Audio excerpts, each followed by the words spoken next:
Hello students, good morning to all of you.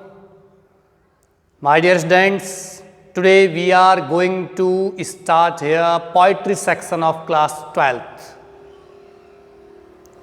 My dear students, in class 12th compulsory English, poetry section has 5 poems. The novel Nature is one of them. प्रिय विद्यार्थियों, class 12th और हम यहाँ अध्ययन कर रहे हैं poetry section का, काव्य भाग का। पोइट्री सेक्शन में आपकी 5 कविताएं दी हुई हैं। मैंने थोड़ा सा कल भी बताया था, जिनमें बेन जॉनसन की एक कविता दी हुई है। Ben Jonson a great poet, dramatist, critic. Ben Johnson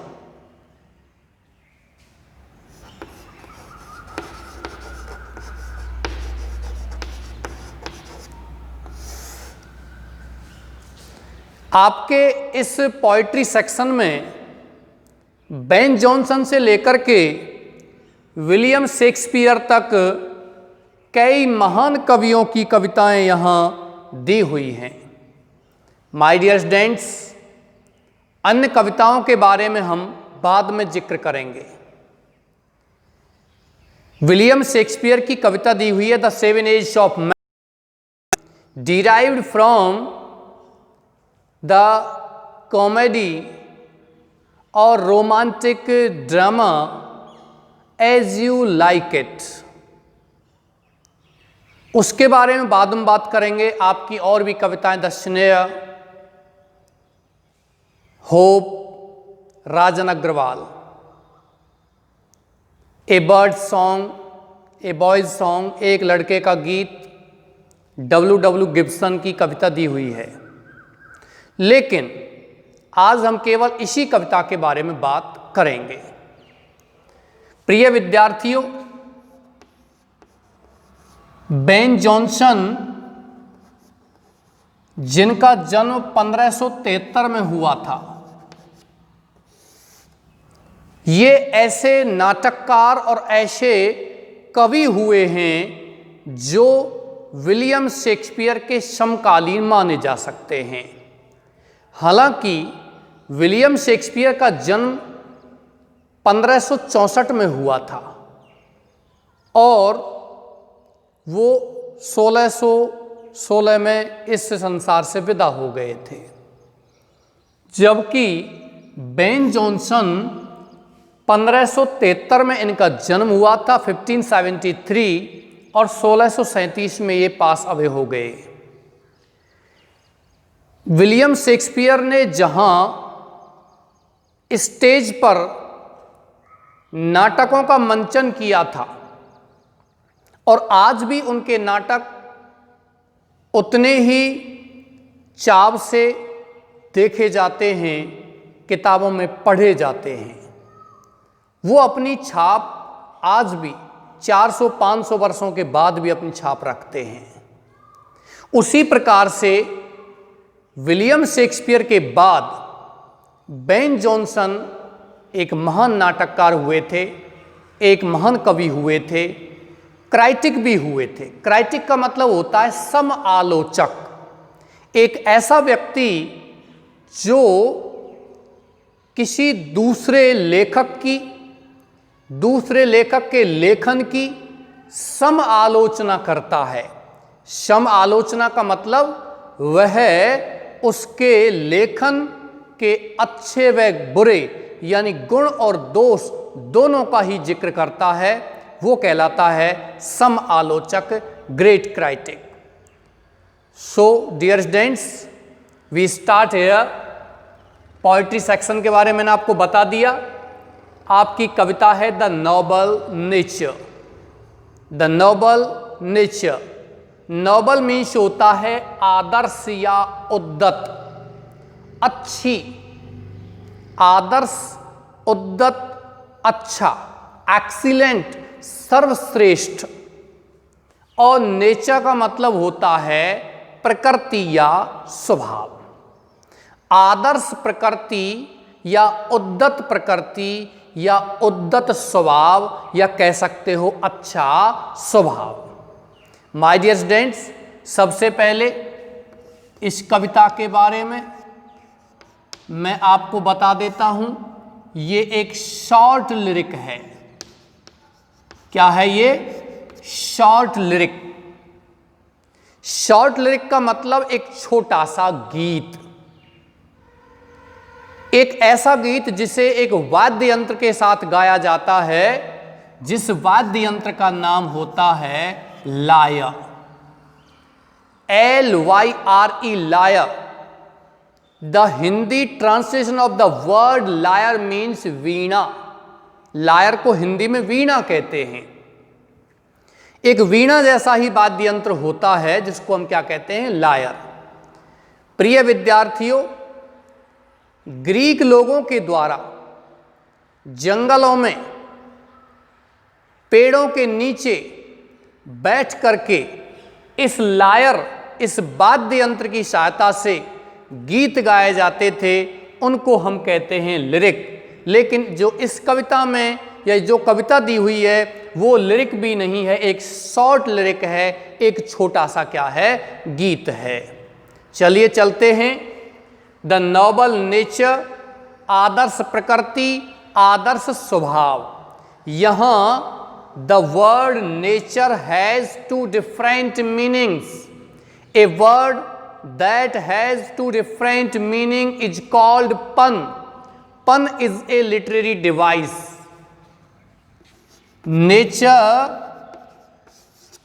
nature means क्या होता है? प्रकृति या स्वभाव। प्रकृति भी होता है और मानव का स्वभाव भी होता है। एक शब्द जिसके दो अलग अलग भिन्न भिन्न अर्थ होते हैं वो क्या कहलाता है? पन कहलाता है। अंग्रेजी में पन एक लिटरेरी डिवाइस है, एक साहित्यिक युक्ति है जिसमें एक शब्द होता है, वो शब्द अलग अलग मीनिंग रखता है, अलग अलग अर्थ रखता है।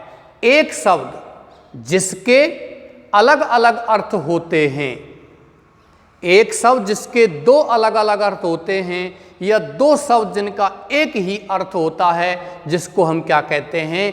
पन कहते हैं। हिंदी में बात करते हैं तो पन इज ए लिटरेरी डिवाइस, और यू में से पन is a figure of speech, जिसे हिंदी में कहते हैं श्लेष अलंकार। चलिए बात करते हैं, पहले इस कविता का रेसिटेशन करते हैं। रेसिटेशन का मीन्स दोहरान करते हैं। First of all we will recite the poem. It is not growing like a tree. My dear students, you have to get in mind, it is not growing like a tree. In bulk doth make man better be, or standing long an oak 300 year, to fall a log at last, dry, belled and sere. आपको मैं recite कर रहा हूं यहां, और recite करते हुए आपको ध्यान देना है मैं यहां क्या समझाने का प्रयास कर रहा हूं। It is not growing like a tree, in bulk doth make man better be, और standing long an oak 300 year, to fall a log at last, dry, belled and sheer. A lily of a day, a lily of a day is fair far in May, although it fall and die that night. It was the plant and flower of light. In small proportion with just beauty she.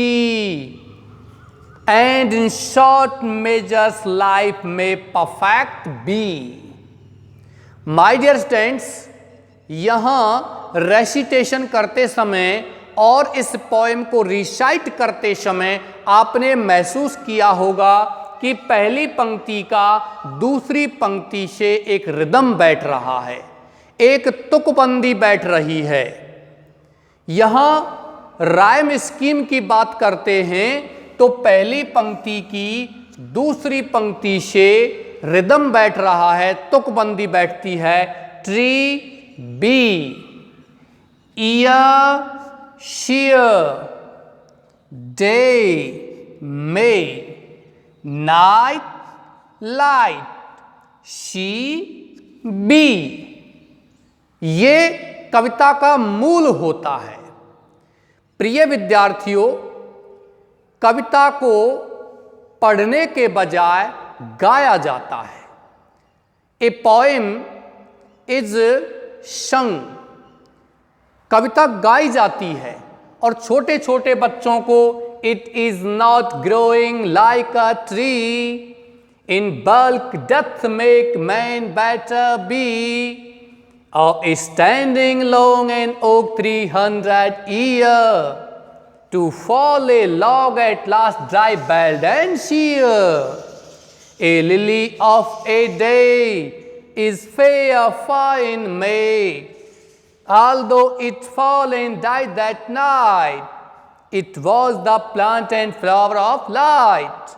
In small proportion, we just beauty she, in short measures life may perfect be. This is the poem, or this is the recitation of the poem. So, we have to translate the poem in Hindi. हमें इस poem को हिंदी में translate करना है। चलिए प्रारंभ करते हैं। Let's begin. It is not growing like a tree. प्रिय विद्यार्थियों, यहां एक शब्द आया हुआ है नॉट। हम इस शब्द को यहां ट्रांसलेट नहीं करेंगे। इट यहां शब्द आया हुआ है और इट भी कैपिटल में बनाया हुआ है। दोनों ही लेटर्स हैं इस प्रोनाउन के इट के, वो किस में बनाए हुए हैं? कैपिटल लेटर्स में बनाए हुए हैं। तो यहां हम बात करते हैं इट किसके लिए आया है? इस नोबल नेचर के लिए, आदर्श प्रकृति के लिए, अच्छे स्वभाव के लिए। माय डियर स्टूडेंट्स, इस कविता के 3 पार्ट्स यहां हो सकते हैं। You can divide this poem into 3 parts. 1 part में ओक ट्री के बारे में बताया गया है, सेकंड पार्ट में आपको लिली के बारे में बताया गया है, और थर्ड पार्ट में ये बताया गया है कि मानव जीवन में ये कहाँ तक चरितार्थ होते हैं। मानव के जीवन में ओक ट्री, बलूत का पेड़ और लिली यानी कि कुमुदनी, ध्यान रखना। वैसे there are so many words, we should not translate these words into Hindi. We should speak the words in English.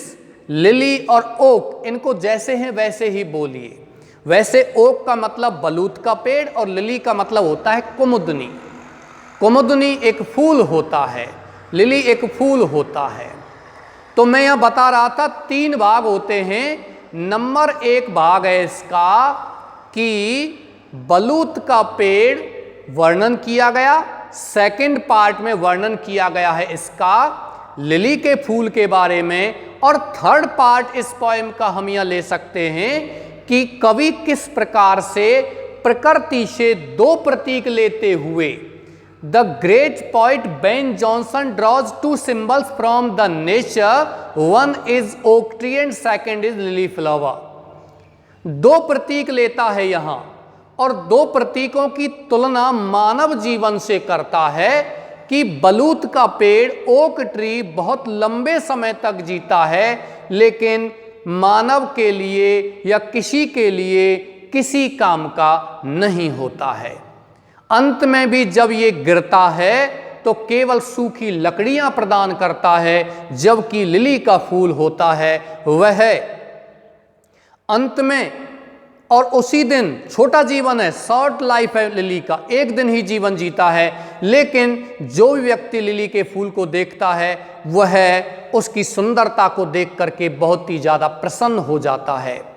इसलिए यह बताया गया है कि मानव का जीवन बलूत के पेड़ के समान लंबा हो और हीरोइक डीड्स, मूल्यवान कार्यों से भरा हुआ नहीं हो तो वो जीवन निरर्थक है। जबकि लिली का फूल की तरह मानव का जीवन चाहे छोटा ही हो लेकिन मूल्यवान कार्यों से और गुणवान कार्यों से भरा हुआ होना चाहिए।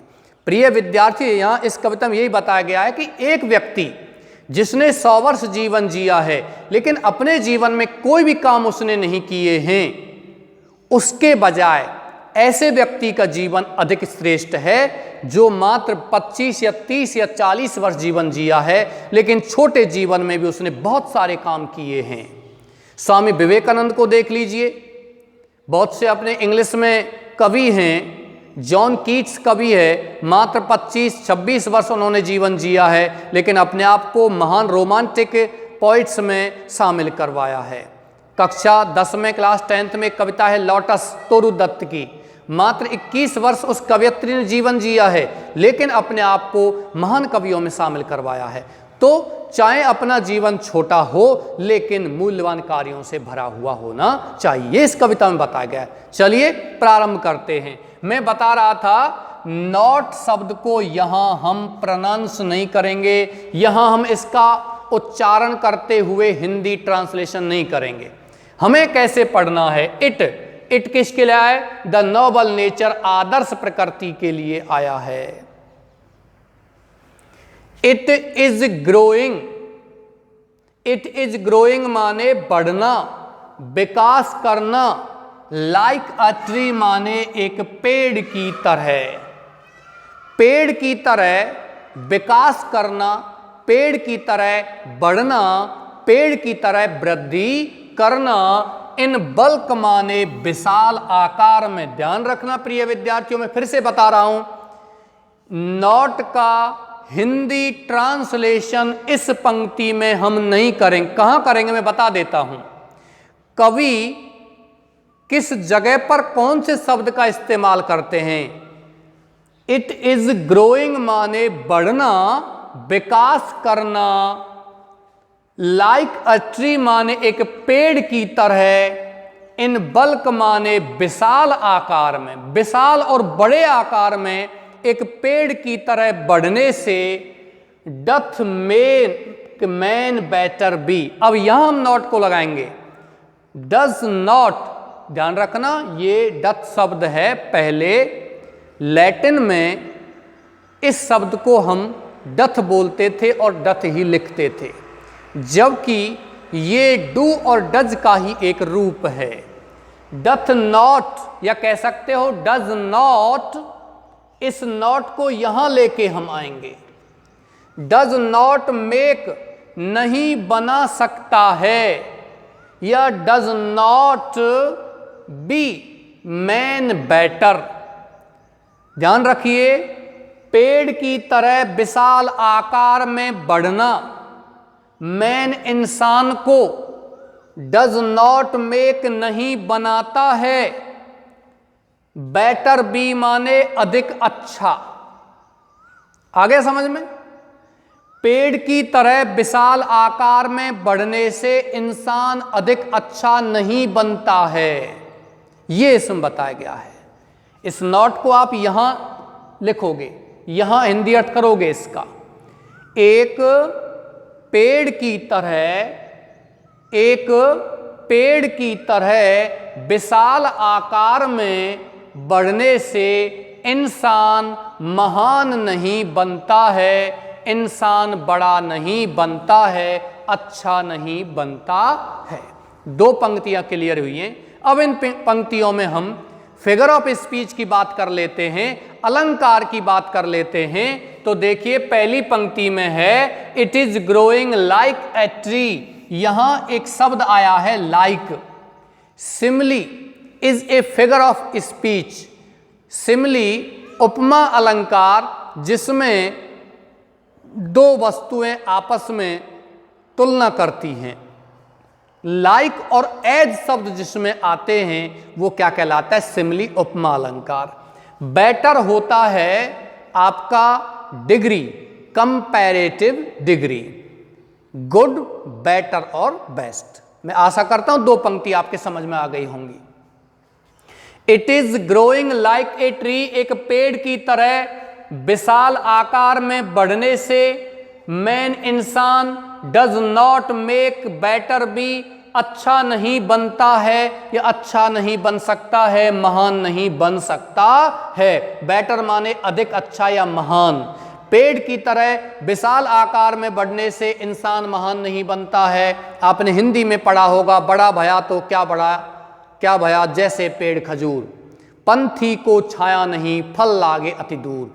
जिस प्रकार से एक बड़ा भया तो क्या भया जैसे पेड़ खजूर, यानी खजूर का पेड़ होता है, उसके समान बड़े होने से इंसान महान नहीं बनता है, क्योंकि वह पेड़ फल नहीं देता है, और देता है तो बहुत दूर उसका फल लगता है, और पंथी यानी कि राहगीर को भी छाया प्रदान नहीं करता है। उसी प्रकार से यहाँ ये बताया गया है कि विशाल आकार में एक पेड़ की तरह बढ़ने से इंसान महान नहीं बनता है। It is growing like a tree, एक पेड़ की तरह विशाल आकार में बढ़ने से डज नॉट मेक मैन, इंसान डज नॉट मेक नहीं बनता है, बेटर बी माने अधिक अच्छा, महान नहीं बनता है। और स्टैंडिंग या खड़ा रहना लॉन्ग लंबे समय तक, एन ओक माने बलूत के पेड़ की तरह। ओक ट्री होता है, यहां कहता है या बलूत के पेड़ की तरह खड़ा रहना 300 ईयर माने 300 वर्षों तक। या तो ये दो पंक्ति हैं या नीचे की दो पंक्ति एक ही बात बता रही हैं कि विशाल आकार में पेड़ की तरह बढ़ने से इंसान महान नहीं होता है, और नीचे की दो पंक्ति कहती हैं या स्टैंडिंग खड़ा रहना लॉन्ग बहुत लंबे समय तक, एन ओक माने बलूत के पेड़ की तरह, 300 ईयर माने 300 वर्षों तक। प्रिय विद्यार्थियों, बलूत का पेड़ 300 वर्षों तक जीवन जीता है। टू फॉल, लेकिन उस पेड़ को गिरा दिया जाता है। ए लॉग माने एक सूखी लकड़ी के रूप में, एक डंठल के रूप में। लॉग मीन्स क्या होता है?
सारी गलतियां कविताओं में आपको मिलेंगी। सेंटेंस के हिसाब से देखते हैं। इट फॉल, फॉल में एस लगता होना चाहिए लेकिन नहीं है। डाई में भी होना चाहिए डाइज, लेकिन नहीं। तो आप इसमें आश्चर्य मत करना कि सब ऐसा क्यों नहीं है। इसलिए नहीं क्योंकि कवि इन शब्दों का इस्तेमाल अपने अनुसार करते हैं। आल्दो यद्यपि, इट फॉल, यह लिली का फूल, फॉल मीन्स गिर जाता है, एंड डाई और मर जाता है, यानी कि मुरझा जाता है। दैट नाइट मान उसी रात। जिस दिन ये फूल खिलता है, सुबह सूर्य के प्रकाश में ये फूल खिलता है। खिलकर के लोगों को ये बड़ा आनंद प्रदान करता है जब लोग इसको देखते हैं। और सांझ ढलते ही उसी रात को ये फूल समाप्त हो जाता है। अब यहाँ यही चीज बताई गई है कि इस फूल ने मात्र एक दिन जीवन जिया है, लेकिन फिर भी यह फूल उस बलूत के पेड़ के बजाय अच्छा काम कर गया है। लोगों को एक अच्छी फ्रेशनेस दे गया है, तरोताजापन दे गया है, लोगों को प्रसन्न कर गया है मात्र एक ही दिन में। जबकि बलूत के पेड़ की हम बात करते हैं तो यहाँ बलूत का पेड़ है, वो एक भी दिन जीवन नहीं जीता है। बलूत का पेड़ यहाँ एक भी दिन जीवन नहीं जीने का मतलब है 300 वर्षों तक जीवन जीते हुए भी वह किसी काम का नहीं होता है।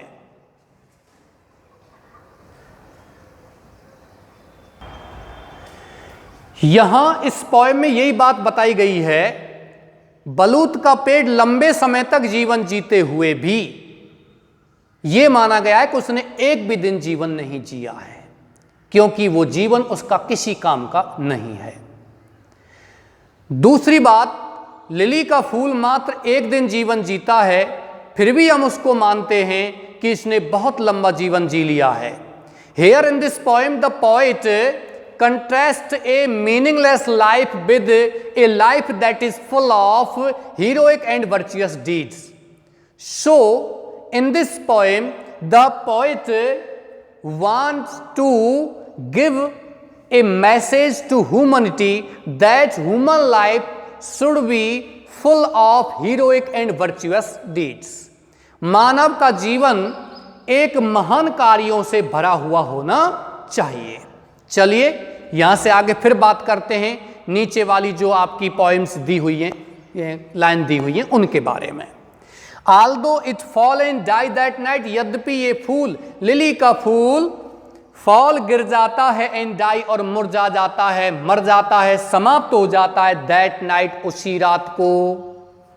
It was the plant and flower of light, it was, यह वॉज माने था या बन गया था, ए प्लांट एक पौधा, एंड फ्लावर और फूल ऑफ लाइट माने उजाले का, प्रकाश का।